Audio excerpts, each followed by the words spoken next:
Hello అందరికీ welcome to my channel my to muffins. Please to like, share and subscribe. Comment చేయడం మర్చిపోవద్దు. ఈరోజు మనం ఐరన్ రిచ్ లీఫీ వెజిటేబుల్ అయిన గోంగూర and ఎండు రొయ్యల రెసిపీ టేస్టీగా ఈజీగా ఎలా చేసుకోవాలో చూసేద్దాం.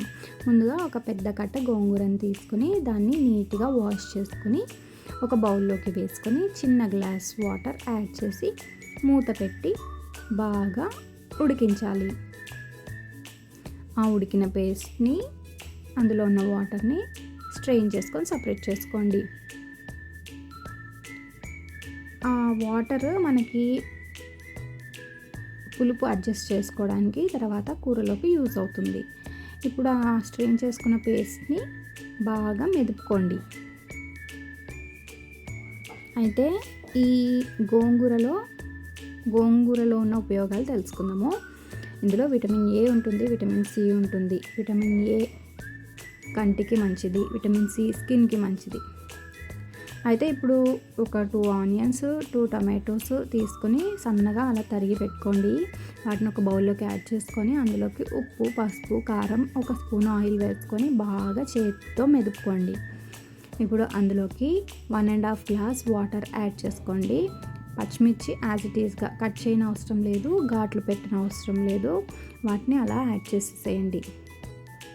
యాడ్ చేసిన తర్వాత దాన్ని మూత పెట్టి స్టవ్ మీద సిమ్లో బాగా మగ్గనివ్వాలి. నీరు అంతా మంచిగా మరిగిపోవాలి. అండ్ ఈ గోంగూర మనకి డైజెషన్ ఇష్యూస్ ఏం లేకుండా చేస్తుంది. మెయిన్గా ఇమ్యూన్ పవర్ పెంచడానికి తోడ్పడుతుంది అన్నమాట. ఇందులో లో క్యాలరీస్ అండ్ హై ఫైబర్ ఉండడం వల్ల మీకు వెయిట్ లాస్లో మంచిగా యూజ్ అవుతుంది. అండ్ హార్ట్కి కూడా చాలా మంచిది.